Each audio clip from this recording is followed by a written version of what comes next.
Hello. Can I just get a quick sound check before I continue on?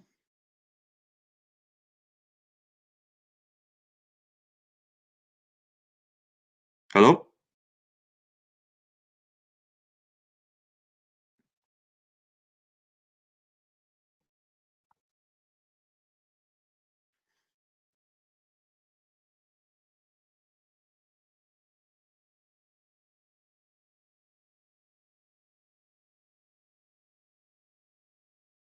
Okay, okay, perfect, perfect. Okay, okay. So there was a bit of a lag there. Okay, cheers. Let me know if anything kind of goes wrong with the sound there, and otherwise I'm just going to continue on with this. This shouldn't take too long. I kind of wanted to talk about this anyway, but I also wanted to experiment around with just getting a getting a live stream going. So with that, I suppose yeah, I'll talk about it. I want to talk about the second wave, or I want to talk about what I think, um, not necessarily from a kind of a, I don't know, ideological, political point of view, but basically a kind of what I think is going to roughly kind of pop up and crop up within the next few months. And I think one thing that is going to happen is that people are being conditioned for a second wave, and I think a second wave um, is going to come up anyway. So I'll just kind of go through it. I'll take you through just my kind of logic or my reasons for that. I mean, for one thing, just to kind of get started on it, um, a lot of the government departments right now are, this is fairly common knowledge. There's a lot of them there, but like they're telling their employees that they won't be coming back into the office until like February, March 2021. So like a lot of the departments are kind of fully telling, kind of a lot of their government employees that this is going to be the time that you're going to come in. And this is kind of floating around with some of the multinationals as well, that they're telling people, look, it's not going to be September or October. It's possibly going to be a lot later before you get back to work. So a lot of these kind of main or big institutions are kind of telling their employees that this is how it's going to go. But the other thing as well is, um, so maybe if you're kind of taking a look at some of the Twitter stuff I've done, I've posted stuff like, the recorded or the published deaths from RIP.ie. And if you take a look at typically deaths every year, you'll get a spike like the Beast from the East, or April towards the first couple of weeks in May with the virus. But one thing you end up seeing is that deaths per year tend to the kind of time series or whatever of it follows a U format. So it kind of bottoms out at the start, roughly speaking, at the start of July, and then it starts kind of increasing again and again and again. And one of the reasons why this happens is because of the fact that you've got more sunlight, you've got more vitamin D, your UV light kills viruses and all that kind of thing.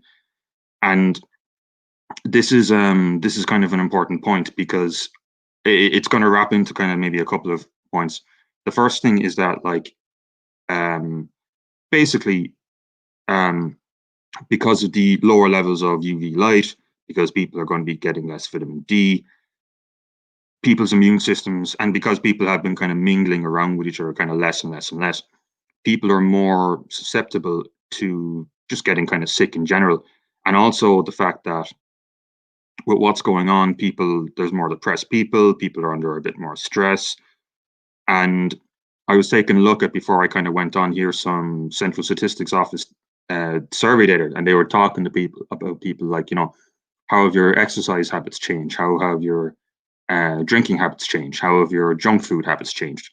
And one thing that's kind of come up is that people's alcohol consumption, people's junk food consumption has completely shot up. And that's also going to contribute to a much essentially kind of um, weakened immune system, basically. So that's kind of one thing, and that's inevitably going to result in an increase in cases. But the other thing as well is that, and this is what kind of bothers me a bit, because like there was a lad from the MPHET, one of these epidemiologist fellas, and he was kind of talking about the fact that he was recommending that the country stays on lockdown until there are no more recorded cases of the virus. But that is impossible. And the reason that is impossible is because there's always stuff like false positives, false negatives. If you do a basic, like, kind of, I suppose, kind of Bayesian theorem thing on it, like, the probability that you have the virus, um, the probability that you have a false positive or false negative, given that you have the virus, there's always going to be a category of error there. So, you could have a very, very good test, but if you're testing enough people, you're always going to end up with positives, basically. So the problem is, if you've got like I was talking before, that people's immune systems are going to be naturally weaker because of what's happened, and because of the fact that more and more testing is happening, you're always going to get a spike in cases. You're always going to get a spike in cases. So the next problem with that as well is, once you get more and more into flu season, because one of the things as well is that you have to take a consideration that, like, like, the sickness rates or mortality rates for this virus are far, far lower than actually reported, because when someone gets a percentage, they're getting a percentage of the total tested cases, but they're not getting a percentage of absolutely everyone who's had this. And in a sense, it's virtually impossible, because like, I know, for example, a couple of people who they've had all the symptoms of this, but they recovered from it in like 10 days or whatever. They're not officially on the statistics as cases, but based on the symptoms, like, they would be. So once you have that kind of issue or problem kind of going forward, people are, especially because kind of people are more and more, kind of a significant chunk of the population are more kind of like paranoid about, or genuinely worried because they have underlying health conditions. They get a bit of a sneeze, they get a bit of a sniffle, they get a bit of a cough, and because they might have it, but it's in a kind of a maybe more minor form, or because of the fact that you're going to get kind of false positives. You'll get false negatives as well, but you'll get false positives as well. You're going to get a natural increase in terms of cases anyway. And if you've kind of noticed in the past while, like, they've, kind of RT and all that kind of stuff, they've kind of moved away more and more and more from kind of like, reporting on actual deaths because there's less deaths, to actually reporting on the cases. So the cases are going to go up and going to spike in the next while, and you're going to have these kind of like people in the media or public sector kind of people, and they're kind of going to be going like, we've got a big spike coming, we still haven't contained it, so that's kind of one issue. And then the other thing too is that, like, there's a few other kind of issues as well, because people have been scared, or of kind of turning up to hospitals, and because a lot of checks and whatnot have been cancelled, conditions that would have been maybe picked up a while ago are not going to, kind of in any other year, are not going to get picked up now, and people's health is going to increasingly start deteriorating over time, and they're going to have to make that hospital visit in the end. And this is where, people have been talking about the with COVID thing, or the of COVID thing, dying with it or dying of it. This is where that becomes a lot more significant, and that's going to create an even further increase in cases. And that's the thing is with that, like, I mean, obviously that's going to create a bit of a pressure on your hospital system. Oh, I'm breaking up, am I? Hold on one sec. Let me just 1 sec. No. How about now? Is now a bit better? Okay. I'm just gonna kind of keep continuing with that. So, like, my point being is that, like, these are all going to create kind of spikes, and the interesting thing as well is that, like, if you say take a look at, or if you plot the number of cases recently versus hospital admissions and ICU admissions, the correlation is just like, there's no relationship, basically. That would have been the case in May, April, and the start of May. But now, if you get a case it doesn't translate into hospital admissions or ICU admissions at all, because the hospital admissions and ICU admissions have remained pretty flat in the past while. But the thing is, like, if this spikes up significantly, what's going to happen is what happened in April and May. And I'm just going to take a brief maybe digression into this, which is the fact that in April and May, I think I did a video on this ages ago, and I was talking about the fact that, like, you know, if their numbers were correct, I mean, obviously they weren't in the end, but like that the demand for ICU beds would be exponential, and that the health service would inevitably collapse after a while. And I think they kind of knew that, because I mean, even the Irish Times reported on this. They were talking about the fact that, like, they shifted people from hospitals into nursing homes. So, you know, they didn't want the hospital kind of services kind of overdone, or kind of an excessive demand for them, basically. And so that's what they did. And I just want to take I know it's not the second wave stuff. I just want to take a brief digression with that, because one thing I found interesting is that in the article on the nursing home stuff, if you take a look at the up until May the 30th, if you take a look at the nursing homes with the top 10 deaths, so you have Ryville Nursing Home, Tower Winthrop Private Clinic, Maymount Care, St Mary's Hospital, Phoenix Park, Kiltippa Woods. If you take a look at the top 10, about 4 or 5 of them, oh yeah, Scaries as well. If you take a look at the top 10 nursing homes in terms of deaths, about 5 of them are within like a 10-minute drive, roughly speaking, of Naas Hospital. And, you know, like I was kind of taking a look around, and no one seemed, you know, even when RT Investigates did their program, they didn't talk about that. So, and, you know, and I kind of find that interesting, because there's about like 500 of these kind of nursing homes and residential homes around the country. And it's just kind of interesting that, you know, a big chunk of them were in Kildare, and basically that.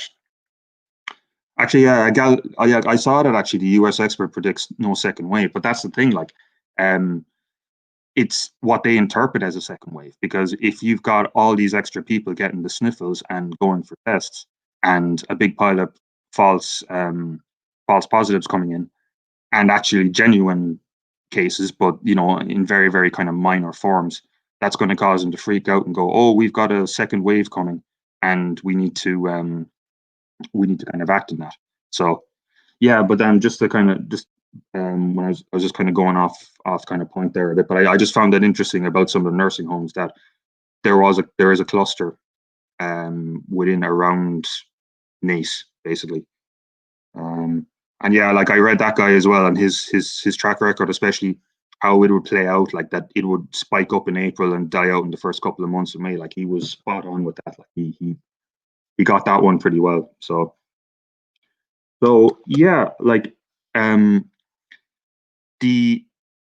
and then so that's the kind of reaction to it. And the problem with all of that as well is that now, I mean, like, you can kind of call it like you know, whether you think it's kind of an event kind of 201 thing, or whether you think it's, excuse me, a bunch of incompetent government bureaucrats. Basically, they've acted, or they've made these decisions within the same way, and it's always been in the same very, very reactive rather than proactive way. So, you know, like, they don't, you know, so you have a decision like, you know, shutting down the schools. Okay, we shut down the schools. Okay, so what about the leaving cert? What about opening the schools in September? What about the predictive marks that they're going to get? How is that predictive marks format is it going to follow? Are you going to give them, like, based on the teacher? Are you going to give them an IQ test? You know, how is that going to work? My point being is basically, like, it's been the way the government have reacted to that has been very, very just kind of reactive on the point. Okay, we've got demand for ICU shooting up. We're going to put people in nursing homes. Okay, we can't make a decision on the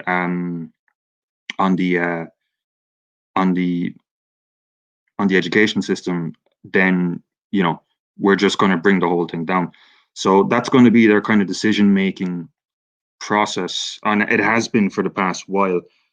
And that's where things get kind of a bit more interesting, because if you're going to keep getting this second wave increase or spike or whatever you want to call it, the government's reaction is going to react immediately to it. But at the same time, they're going to go like, because the other thing as well, and I'll get onto this point next, well, but the other thing as well is they're going to see this as like, if they act exactly the same, people are going to be like, well, that didn't work last time.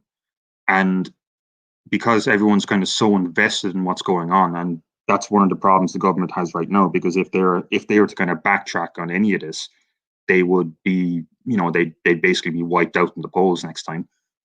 And because of the fact that all the major parties have invested in this, even Sinn Féin, every single, with the exception of like, I don't know, like I think Maddie McGrath, and that's it, everyone in the Dáil has been pretty much like pro lockdown. What they're going to do is they're going to say, and I'm seeing these kind of lines in watching kind of the RT News recently, like, they'd interview someone from NPHET, and it would be something like, well, we made mistakes last time, but we can't afford to make these mistakes this time. So what's going to happen is that you're going to have a stricter lockdown going into, from kind of like September, October, November. And that even kind of wraps up into a couple of other things. So, for example, like one of the interesting things is the fact that take banning the pubs, right, or closing the pubs. What's that going to do? Well, the first thing that's going to do is, between the unpleasantness of sitting in a socially distanced pub, one of the things that's going to do is that's going to turn people from drinking in a pub to drinking in house parties.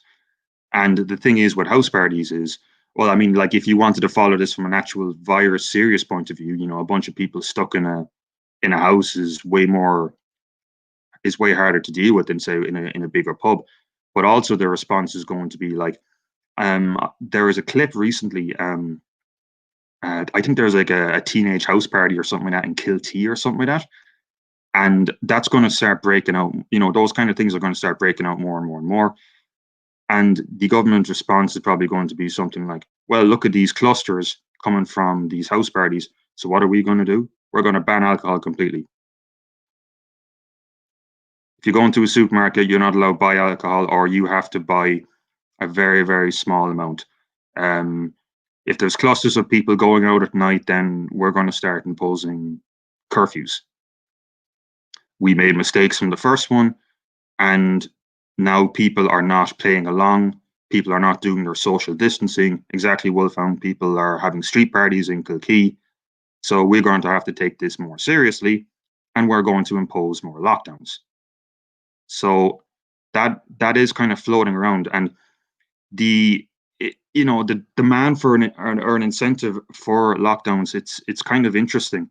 I mean, the lockdown won't work at all. I did a video on this ages ago. Did the lockdown work? And I compared us to Sweden, and we have the same excess mortality rate as Sweden. But kind of going back to that as well, basically, like,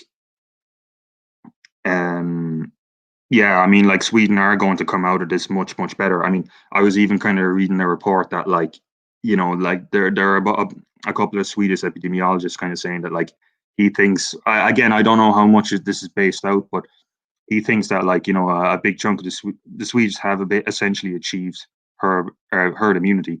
And you know what, we'll be able to kind of see if that kind of works out pretty well, because all I have to do, or all we have to do, is compare Ireland's case rate, Ireland's ICU rate, Ireland's admissions rate, Ireland's death rate, RIP.ie, to Sweden's reported data, and we can just see how they plot out. It'll be, it should be relatively easy to check. So, and exactly, yeah, Sweden has a greater elderly population as well, which makes the fact that we have around the same excess mortality rate as them even kind of a bit more shocking in a sense, because Sweden do have an older population. Sweden have a greater amount of diabetes. Sweden actually have a less amount of beds per people than we do. And one of the reasons why we're about the same is because around 45% of Sweden's death toll came from nursing homes, and I think for us it is about 60%. Ireland actually has one of the youngest populations in Europe. 14% of our population is over 65, and I think for Sweden it's about 20%. So there is a significant difference there. But just kind of going back to the demand thing as well, the demand for the lockdown, like there is a demand there, and it's going to be there for various people who work in the public sector, for the fact that when this is all kind of done, the public sector are going to be like the last kind of couple of people left standing along with multinationals. And the other thing too is kind of like personality type of people who end up in the public sector. People who work in the public sector tend to be more kind of risk averse, intelligent, conscientious, go along to get along kind of people. And like a lot of them are kind of like in these positions that they're kind of like, whoa, like I'm safe in my job and things are kind of collapsing around me, but I've got kind of the safe government protected job. And because of that, along with journalists and the 50 million bailout that RTE got, they're going to be more kind of jumping on this, and the opposing people are going to be people who work in the private sector or who are essentially getting their businesses wiped out. So, which brings me up to the some of the economic stuff. And I saw Patrick Shields, or actually, I just want to take a brief digression there. Patrick Shields is an excellent channel. He's got a lot of good stuff on, a lot of good material on economics. And I would actually like to hear his kind of opinion here, but I think like maybe it's late enough, and I don't want to be kind of maybe inviting people. But like, if you kind of want to comment, definitely just So, there's there's different periods throughout the year, obviously, and one of the big significant points about the pubs closing right now is because at this time of year you'd usually have like the GA matches, the championship starting up. You'd have people taking their holidays. You'd have people kind of relaxing in their local pub. This month in particular is a big earner for pubs, and a lot of the kind of restaurant sector. And over the past couple of months, that's just been absolutely wiped out. And the next kind of component for a lot of these kind of small businesses that they do well is coming up to Christmas. So you have essentially, or you were almost looking to wipe out the most profitable parts or components of the year for all these different businesses. And so what that is going to do is that is going to drive up the demand for credit, because right now the Irish economy is floating on credit. Like, people are not buying stuff. Footfall is down this time last year in Grafton Street compared to last year about 50%. The social distancing stuff has destroyed businesses. People go on about masks and all that kind of stuff, and I get where you're coming from, but the social distancing has like reduced capacity of pubs and of restaurants and all these kind of places by in some cases like 1/3. Like, and even the tourist sector. Like, I mean, there was a thing I read earlier today whereby there's a couple of the more business oriented hotels, and they have people that are operating at like 5% of capacity. Like, so between all that, we have to borrow way more money. And even in terms of how the markets are kind of working right now, because it's been for the first while since 2000 and kind of 2008, 2009. And what's happening is that like a lot of the yields on bonds have gone negative, which means that like people are literally just paying to get less money in the future, but they're going to be guaranteed to get that money. And that's how bad they view the markets right now. Because if you have like negative bond yields, that's a very strong signal of what's going on within the bond market right now. And the other kind of component as well in relation to that is the fact that like it's kind of a simple case of like how willing are the markets going to lend to us. And right now, like, we've got 230 billion in terms of national debt. We've paid 15.7 billion into this EU COVID fund. And this this effect is going to start kind of, like it's kind of a cascading effect, like, or it kind of just it's kind of a non-linear effect. It just kind of keeps building up and kind of moving forward again and again and again. And, there is going to be a stage. I mean, Barrett was talking about this in the stream of critique that like it's just simply going to be, you're just going to simply get to a stage whereby you can't borrow anymore. And then you're left in a scenario whereby if you have to pay essentially the interest on what you've borrowed. And once that happens, because you're stuck paying the interest on the debt, you've basically kind of only two options. You pay that or you end up defaulting. And if you're stuck paying it or if you end up defaulting, you're going to have your circulation of money around your economy is going to be very, very slow. More and more people are just simply going to file for bankruptcy. That results in a cut in the money supply, and therefore you have a deflationary fuck up. You have a deflationary spiral. And that's when things get very, very well. That's when things get very, very bad because, like, we are in a very kind of bad way in terms of like how indebted we are. We've got like, I mean, I know it's a bit more complicated than this, but like, we've got about 83,000 homes in terms of mortgage arrears.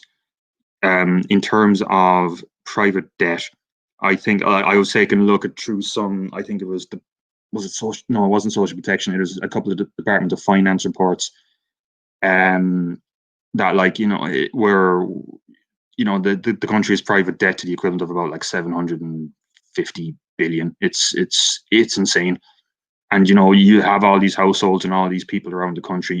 By the way, that's everything. That's mortgage debt, that's credit card debt, all that kind of stuff. And even actually just another kind of little brief digression in relation to the banks. Bank of Ireland started charging negative interest rates on their pensions. And I was even kind of just reading up something there on the British banks that a lot of the British banks are really, really scared to loan unless they get kind of a government guarantee, basically. And any kind of reduced lending like that, again, is going to reduce the circulation of money. And that is going to contribute again to a bit of a deflationary spiral. So there's a couple of things like that. There's also the fact that, you have the US election about Trump winning or not winning. I kind of more think he is going to win. But I'm not going to go into that. But if that was going to happen, well, I mean, a few things are happening around the US dollar in particular. I would say that like there's an increased demand for US dollars right now. Kind of it being kind of the more safer option right now. And it'd be kind of interesting maybe to compare that to the euro as well. And also, I would imagine that like, with the kind of loopiness that's going on in the markets right now, you're probably better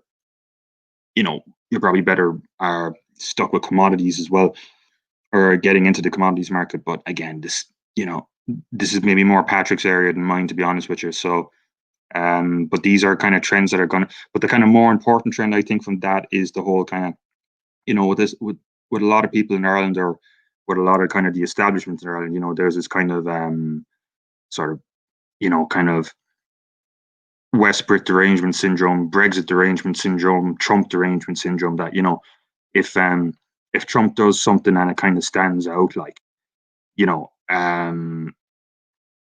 if Trump does something that stands out, it's automatically the bad thing. So, if you see something like Trump being lax on,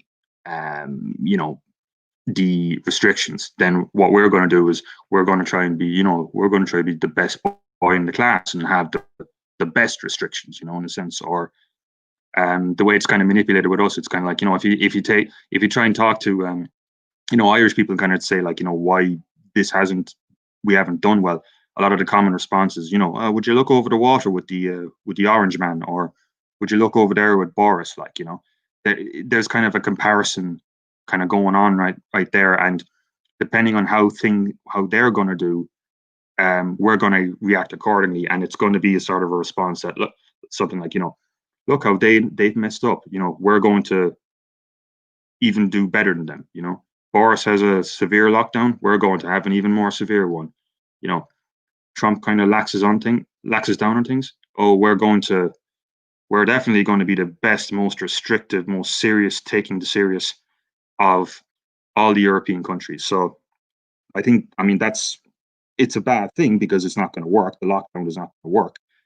But there is that kind of floating around or kind of going around as well. And yeah, I just want to talk just an interesting comment that Patrick just left there. Yeah, low bond yields are a signal of low inflation expectations. Yeah, and that's the other thing too. It is going to be a massive solvency crisis. Like, I mean, how much can an Irish SME survive on its own? I mean, like we're even without this COVID like payment thing, we're getting to the end of it. This can't really go on much longer in that kind of way. So when you combine all that and when you throw Brexit in at the end of the year and when you throw in the fact that like, your main industries at the time they earn the most money have been kind of shut down. We're going to have very, very little at the end of the year, and a greater proportion of this is going to be credit based. Combine that with the US elections, and I agree with Barrett. Things are going to start heating up in the next 4 months, and things are definitely going to very deteriorate quickly by the middle of 2021. Unless there is a reversal on this, unless things are kind of opened up quickly, unless people kind of, there's a bit of a backlash. But even then, there's other kind of problems too. I mean, like I've noticed, for example, that with a lot of older people, that like they really are kind of have been kind of scared or kind of manipulated by this. And RTE have been really, really like, and a lot of the kind of media have been really, really kind of like just, using all these phrases, the new normal, or, RTE have been doing stuff like, they've been moving away and they've been kind of getting into stuff like, we've picked out the one extreme case that is a complete outlier, and we're going to show minutes and minutes of this to show how awful this thing actually is.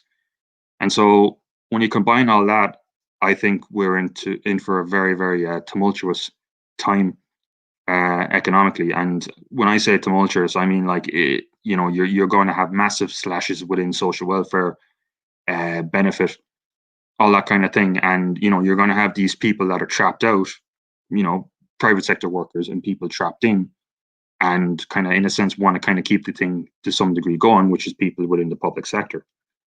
So it's not going to, I guess basically my point more is kind of like maybe some of these things, they might crop up, they might not. Hopefully none of them do.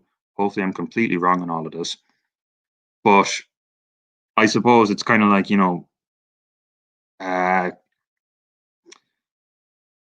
prepare for it. Like, I mean, and kind of look after other people and look after your mental health. I mean, for example, like I haven't looked into it, but I wouldn't be surprised if like, gambling has spiked right now. Stuff like esports has spiked right now. That kind of stuff. And even I've been hearing around kind of my area, like people have taken, the demand for dogs. People buying dogs has gone up in the past while, and dog kidnappings and all that kind of stuff seems to have kind of gone up as well. So, there's that kind of offshot stuff to kind of, keep aware of, or kind of keep planned out for. So yeah, I mean, I don't really think I have much more to say. I was going to go through this anyway, and I just kind of wanted to talk to kind of just some of the logic with it. I mean, like I said before, I mean, one of the things that the government and the public sector are going to do is they're going to act in a very kind of reactive way. You know, something bad happens, we need to stamp down on it. You know, um, they're not acting kind of logically; they're acting in a kind of a protect themselves kind of way. And the other long-term question would be the eurozone as well. Austerity surely cannot be done again, and so they go for a financial repression approach. Yeah, exactly. You know, there's only so long you can kind of keep this going on. And the other problem the euro has as well is because the dollar is the world's reserve currency. You know, you can get away with being kind of like, you know, kind of fucky in terms of like printing stuff, but like, who the fuck wants euros? Like, you know, it's well, I mean, there obviously is some demand for it, like, but the demand for euros is, you know, it's not the same as the demand for the dollar. Like, so yeah, I mean, yeah, I'm kind of rambling here, I suppose. The other kind of thing I just wanted to say quickly is uh, I I got over 1,000 subscribers recently, so thank you very much to everybody there. But the other thing too, I just kind of want to flag as well is that with um with kind of YouTube the way it is, you know, sometimes kind of like maybe smaller channels or people kind of more interested or whatever, like, you know, they need a bit of a kind of a, you know, they kind of need to be talked about more. So I just want to name drop like about 3 or 4 channels which are quite small, but I think are very, very good. And if you get the chance, you should check them out. One of them is he's in the chat there, Patrick Shields. He does a lot of um, interesting economic stuff. That's one I'd recommend. Another one I'd recommend um, is a guy from Cavan called Adrian Logan. He does a lot of kind of local stuff in his community. He's just kind of like a, you know, he's just a grand guy and he has a good channel. Another one I want to talk about is Gaelic Think Tank. I'm not. He doesn't make that. He hasn't made that much in the past while, but he has a video on the siege of Jaredville. Actually, I did pronounce that right, but anyway. And I think that's a genuinely great video. I think he should take a look at him. And yeah, I have a feeling I'm forgetting someone. I think there's a couple of other people as well, off the top of my head, anyway. But yeah, definitely those 3 channels I highly recommend. So unless there's any kind of maybe quick questions, holy fuck, there's 37 people watching. Unless there's any kind of quick questions there, yeah, I'll probably just leave it here, to be honest with you. And yeah, I hope things are well with you. So,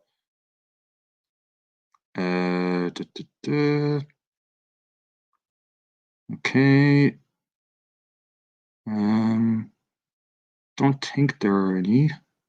Oh shit, yeah, Kelly, yeah, absolutely. Garagale, yeah, he has a great channel. He's he's got a very, very good knowledge of Irish history and this, that, and that kind of subject. Yeah, absolutely. Yeah. Shit, I knew I was forgetting someone. Yeah, absolutely. Yeah. Argyle. Yeah, that's a really, really good channel. Yeah. Yeah. Um okay. Ding, ding, ding. Again, maybe slight apologies. This is the first time I properly kind of done this by myself. Yeah, Momo. Yeah. Okay. How can you go against what high esteemed experts like Lou O'Neill and Kira Kelly say? Yeah, yeah, that's kind of an interesting one as well. You know, like it's kind of this funny trend, like, you know, you see people on Twitter or you see people on Facebook, you know, and you know, they wear a mask and, you know, and they have in their name, like, you know, Bob wear a mask Murphy, you know. Um and you know, you see this kind of like thing that like People are buying all these kind of like novelty masks, like, you know, I mean, I know a couple of GA people, like, and they bought like, uh, mask with the kind of jersey on them, and it's like, oh God Almighty, like, um, oh shit, actually, I will leave it off after this. Apologies, I'm kind of rambling, but one point, just kind of back into the spike in cases thing. Whatever about masks being useful to kind of nip into a shop and nip out. Uh, if you're in working in retail and you have to wear them all day, that's obviously not healthy, and that's going to weaken, a lot of people's immune systems and this, that, and the other, even further. So, all right, cool. It's 10 past 11. Thank you for joining. Hope your Monday is going well, and I will see you later on. Have a good night. And yeah, I'll end it here. Good night.